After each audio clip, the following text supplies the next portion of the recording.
Welcome to Visionaries, where we explore stories, strategies, and insights from the world's most inspiring entrepreneurs, brands, and creators. We're on a mission to help visionaries like you stand out and monetize their knowledge, influence, and message online, exploring topics like business, marketing, creativity, and personal development.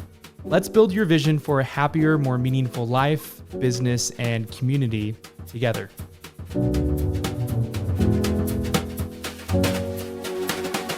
Tom Geary is the founder and creative director at School of Thought, a fresh and innovative creative agency based in the San Francisco Bay Area. With decades of experience in the industry, Tom has become a thought leader on topics related to the world of branding, strategy, media, and content creation. He has positioned his agency as a leader in sustainability and social responsibility, creating high-impact campaigns for huge names including Cisco, WebEx, eBay, Bing, and Red Bull. Tom's philosophy is based on making them care, the guiding principle driving School of Thought's compassionate, socially conscious, and relatable campaigns that create meaningful connections between brands and consumers. Let's dive into our interview with Tom.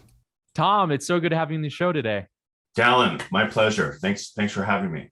Yeah, of course. Well, you are the founder of School of Thought. Tell us a little bit more about that company and why you started it. Well, if I'm being honest, bankers have the worst credit. So School of Thought was not our first choice. It was probably our 300th in terms of coming up with names. It's hard to brand it's hard to brand yourself. That I think is the inherent challenge. And it was hard for us. So we came up with about 300 names and 295 of them were atrocious. But I'd worked at some fabulous, famous agencies really around the world.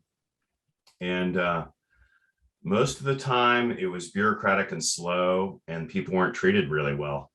And I thought, okay, we can solve this with, a different approach. And that's what we've been trying to do ever since.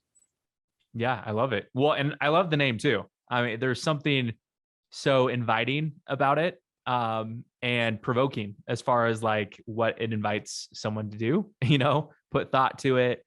And one, what's funny, not to interrupt, but what's funny is about once a month when we were back in the office more, pre that shall not be spoken of, that when we were in the office, we'd have people walk up like once a month saying like, do you have a curriculum? Like what classes are you teaching? And we're like, no, it's, or more commonly, so the School of Rock, tell us about, what are you guys strong on, bass or drums? But no, it is a good name. It happens to fit.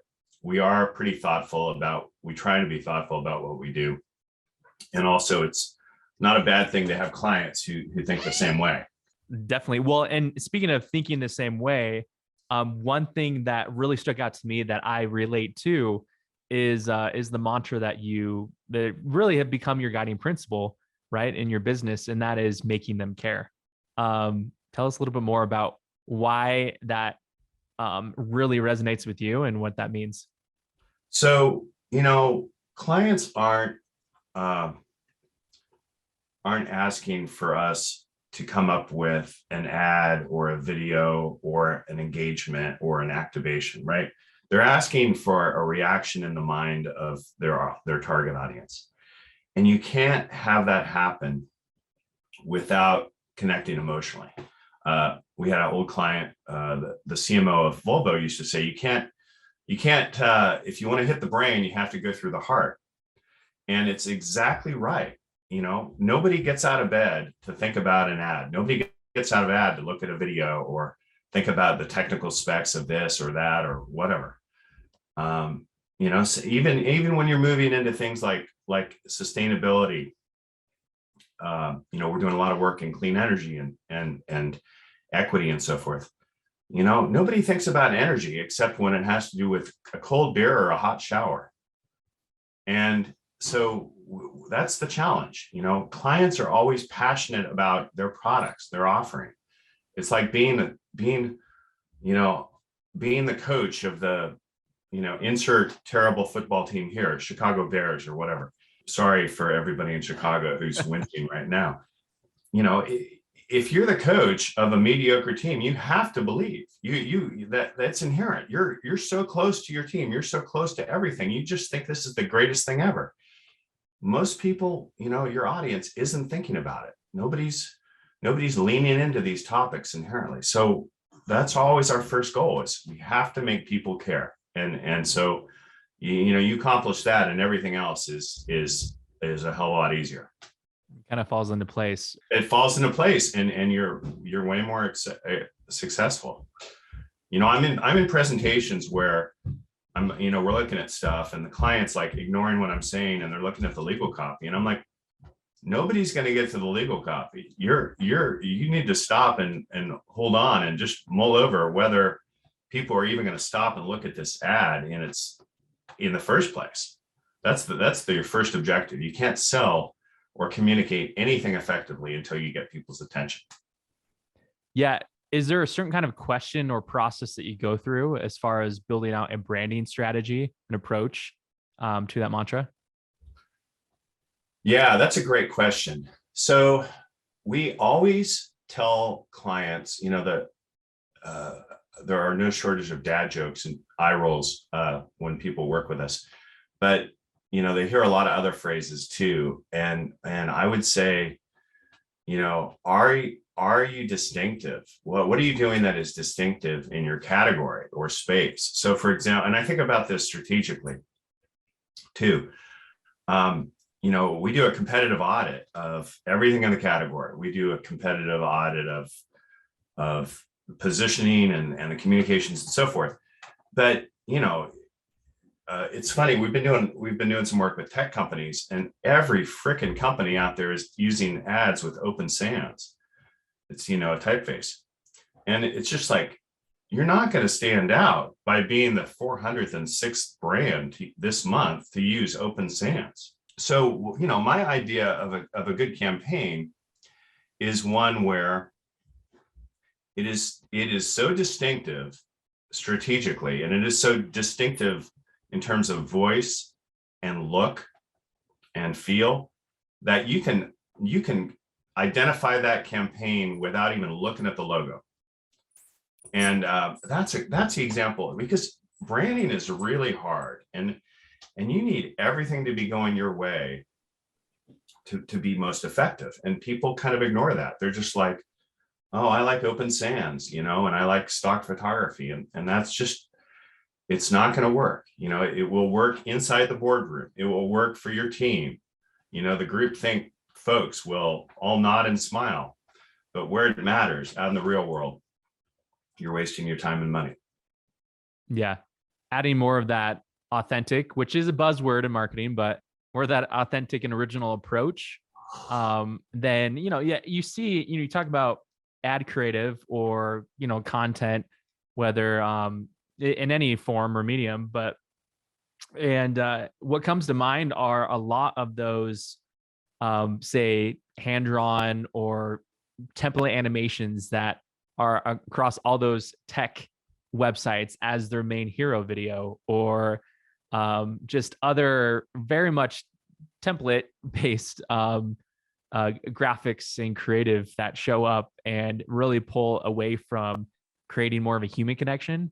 And to me, that's part of what making them care means to me, is the humanization of a brand, and putting a face behind it, and not just a generic logo or the work that they do, trying to sell to a heart, and making sure that people connect with the humans behind what's getting done, whether it's behind the service or the product. Yeah, all great points, Dallin. It's like, if everybody on your team thinks it's great, you probably are missing the mark. You've probably got vanilla. And so I think that, every once in a while, they make a terrible mistake at UC Berkeley and invite me to lecture at the business school. And I'm like, you've got a short tenure in marketing. What do you want to do? Do you want to just be one of the thousands, or do you want to make a difference? And by the way, you can accomplish a lot of good too with one's brand. And that's something that we're increasingly doing, working with good clients to do some great things. But yeah, it's you've got to presume disinterest on the part of the audience. That's another thing. It's like everybody on the team, back to that sort of bad NFL team metaphor, everyone on the team is excited about the opportunity, but your audience is not. Nobody's getting out of bed to think about what you have to offer. And you also, I think it's also really, you were talking about authenticity. It's really important that people are self-aware about where they stand in the category. Let me give you an example. So I was working on Microsoft for a long time. And at the time, they were in a position kind of like Google is now, where it was such an overwhelming monopoly in terms of developers. So we said, you guys run the risk of basically pissing everybody off and really leading to this sense of adversarial relationship. Like we're stuck. We're stuck with this monopoly, Microsoft. And so we said, you guys need to show some empathy. Go the other direction.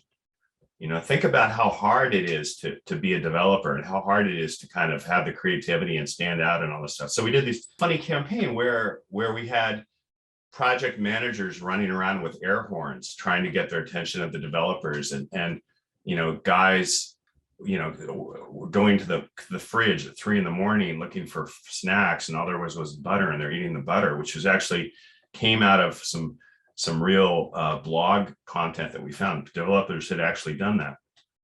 So we're trying to do this authentic stuff that was funny and human and made, and reflected the reality that it was hard to be a developer, just let me code. And people loved it, and you come up with something like that and it connects and it's human and there's empathy and it's neutralizing. We're doing it for the right reasons. But there's so many benefits to thinking about this in a human way. One thing that jumped out to me too, and you answered it in all these different examples, but this ability to really stand out from the competition and crowd. You mentioned the typeface, open sans with some of your branding strategy approach. What are some other ways that you help the companies you work with stand out and to be truly different, and it gets people, to stop and pay attention, and of course, go and participate with their company? We do a lot of things. Sometimes we invent activations that are really different. For Cisco, we had personal assistants run around a trade show, all tied to social media. So it was meeting a need. People were stuck at the world's largest trade show, and they were exhausted and they needed help. And so that was something we did. Led to 3 million engagements. And it was about meeting the need. We come up with product ideas. There are lots of different things we do, but it's about helping our clients stand out in new and unique ways. But, if I do things the right way, I want to stand out across the universe. I'd love to have activations where we've done things that have never been done before. And it's hard to do, but why not do that? And a lot of the time, let me kind of lean into what we're doing now, Dallin. About 7 or 8 years ago, we started doing more and more work in what we call sustainability, but it's not really about the green side of sustainability. It's about practices that are super important for businesses in 2022 and on. So, for example, diversity and equity, sustainability, social impact, CSR, all these things. And you were talking about authenticity. It's a lot of companies, sadly, are doing these things for the wrong reasons. People see through that stuff. Your audience is smart. You checking the box, talking about D&I doesn't work. Doing D&I works. So we're trying to show rather than tell, and that's always a much better way to go. But let me give you an example. So about 7 years ago, Charles Schwab came to us and they said, Golden Globes is coming up. We've got a TV commercial spot. We want to see what you guys can come up with, and also this shop, which at the time was basically the best in the nation, Crispin Porter, actually located kind of near you in Boulder. Really, really famous agency. They did Whopper Freakout and lots of other things. Anyway, so they wanted, Schwab wanted us to come up with a TV commercial idea for the Golden Globes. And so we said, we looked at the category, we looked at the opportunity. We said, you guys, you don't need to do another ad talking about $5 trades, $5 stock trades. Everyone knows about that stuff. This is about creativity. It's the Golden Globes. It's about Hollywood. Why don't you stand for something related to that? So we dug in deeper and we realized that there was a huge problem with women, how women were treated in Hollywood. And this is way before Harvey, way before Me Too. And we said, we found Reese Witherspoon had aged out from being an actress at the whopping age of 32 or something. So we said, she'd just gotten into producing. She produced her first movie, which was called Wild, the thing about the kind of the recovering alcoholic who was going up the Pacific Coast Trail. And, it was a kind of a medium hit, but, good for her for pivoting to a different role and sort of starting the wheels turning on what obviously became an enormously successful production career. But at the time, she'd just done that one thing. So we said to Schwab, you guys have this campaign, Own Your Tomorrow. Why don't you do a thing about female empowerment? Hashtag She Owns It. Have Reese create a kind of a boot camp for female filmmakers.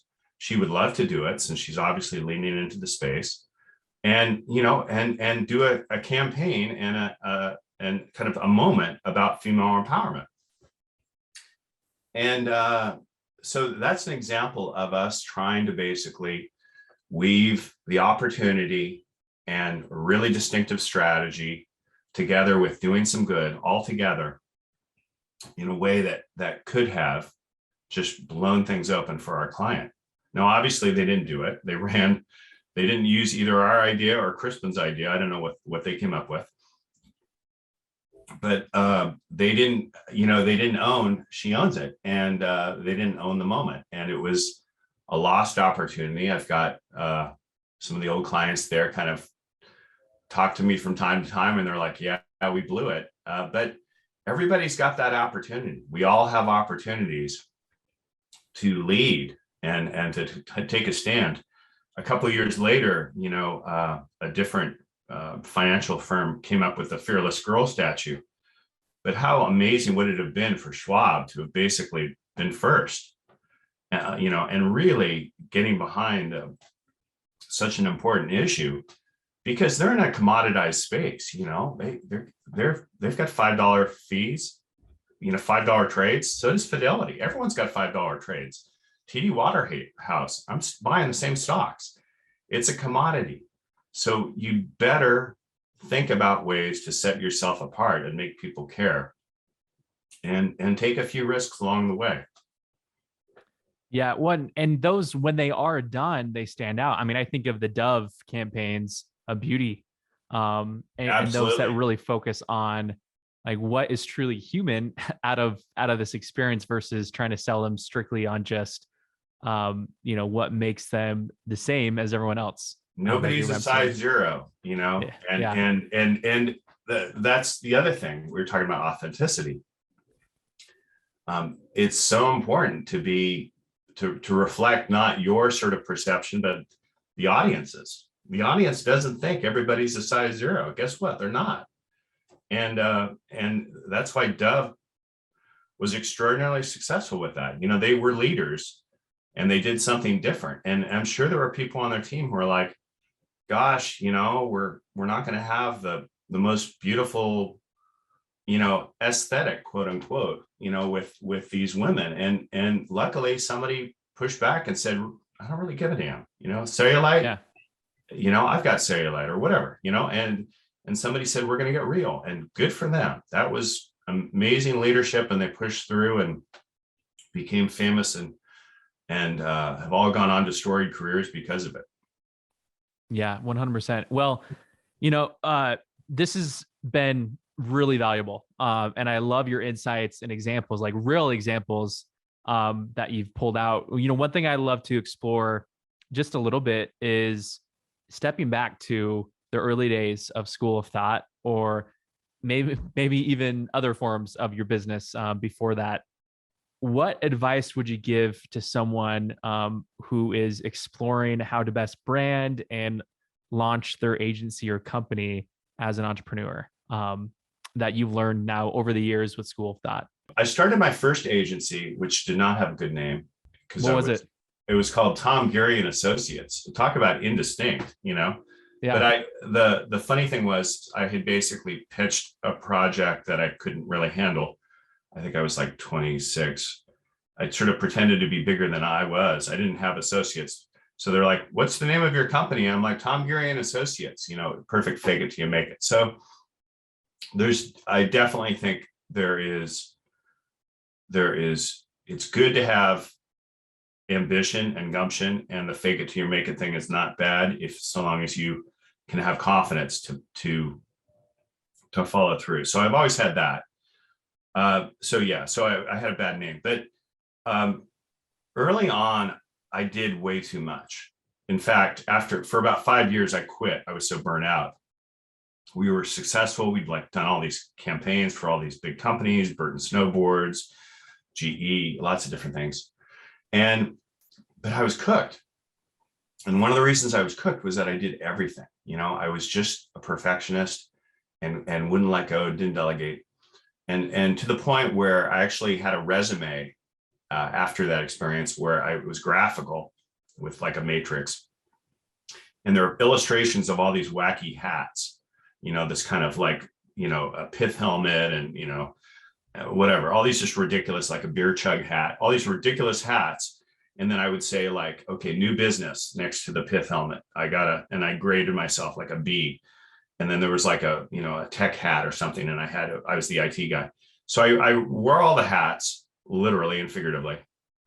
And I graded myself on them. And man, I did terribly in some of those categories, in terms of the actual coming up with the ideas, I was pretty damn good.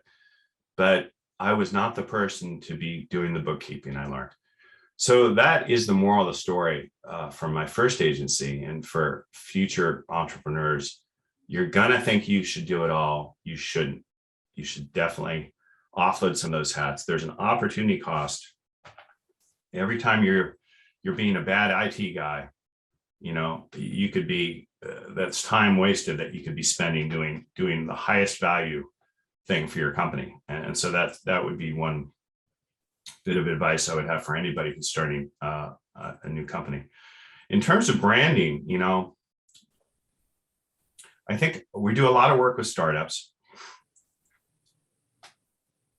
And it's kind of the same thing. It's a little bit of the same thing about the cheerleading.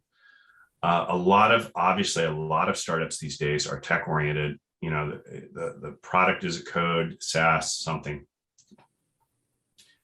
And a lot of these people are engineers, really bright, young tech people who studied computer science and so forth. And that's great, but great code can only take you so far. There are a slew of companies that have hit the wall. And so, you have to think about standing out. And I would do it from, we help people with pitch decks, everything. Think how many VCs have been pitched to with the same, 9 slides that have been Googled, from the cloud. It's not great to come in with a deck that everybody else has used yet again. So think different there, and then think different about your work. The bile rises in my throat every time I see an ad in San Francisco for something that's cloud oriented. Like, no shit, what isn't cloud oriented? Everything's cloud oriented. My water service comes from the cloud. It's just, it's not going to stand out. And it might mean something to you, but it won't mean anything to the VCs, and won't mean anything to your audience. And that's, both of those groups are more important. So long-winded, sorry, it was a long way for a ham sandwich. No, no worries. But hopefully that will be somewhat useful to some of your listeners. Yeah, great insights and perspectives, definitely. Well, this has been super powerful, Tom. Thanks for your time. Where can people learn more about what you're up to and your company? Well, on the cloud. No, I'm kidding. On the cloud. Schoolofthought.com is our site. I am Tom at schoolofthought.com, and I'd be happy to answer questions or explain more of our various theories and points of view, because we have lots of them. Yeah, definitely. And one, it's not a meditation company. It's not a meditation company. We actually no yoga retreats. We're not an accredited university, so that's also good to know. Yeah. And I'm really bad. I'm really bad at music, so don't expect School of Rock either. Yeah, no School of Rock. Well, Tom, thank you so much, and we'll connect soon. Great talking to you, Dallin. Thank you so much.